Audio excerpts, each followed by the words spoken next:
Après avoir parcouru les trottoirs de long en large, les citadins rêvent de week-end au grand air. Mais il faudra encore attendre avant que le plein d'essence n'annonce le départ vers les grands espaces. Même en voiture, les déplacements restent limités dans un rayon de 100 km. Seule consolation pour les automobilistes, le prix à la pompe a baissé. On sent qu'avec le coronavirus, il y a eu un impact sur l'essence et sur les prix en général, ça fait du bien.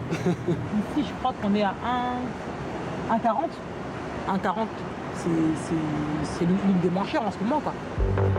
Le retour des automobilistes à la pompe reflète la lente reprise de la consommation de pétrole en France. 14e pays le plus gourmand au niveau mondial. La consommation mondiale de pétrole a baissé dès le premier trimestre et s'est effondrée au second trimestre, c'est-à-dire maintenant. Et le pire mois de l'année 2020, ce sera le mois d'avril. En avril, on a eu une consommation pétrolière mondiale qui a baissé de 20 à 30% par rapport au mois d'avril 2019, ce qui est sans équivalent depuis au moins la Seconde Guerre mondiale.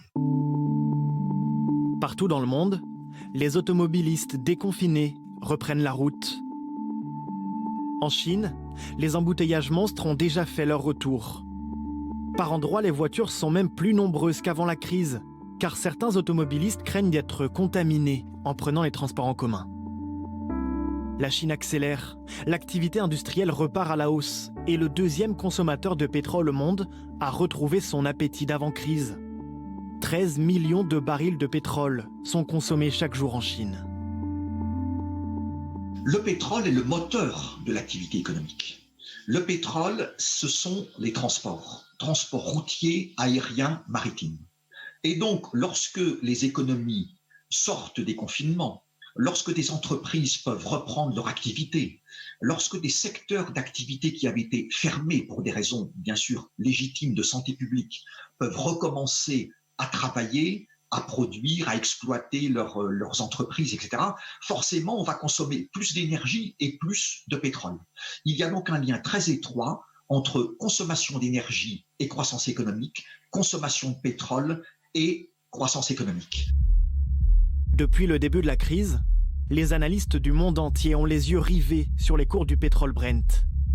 À 52 $ en mars, le baril de pétrole a plongé sous les 20 $ en avril, au plus fort de la crise. Il est depuis reparti à la hausse et atteint ce soir près de 36 $. Mais la reprise est encore fragile, car les pays sortent à tâtons du confinement. Symbole de l'âge d'or du pétrole, les avions du monde entier sont aujourd'hui encore cloués au sol.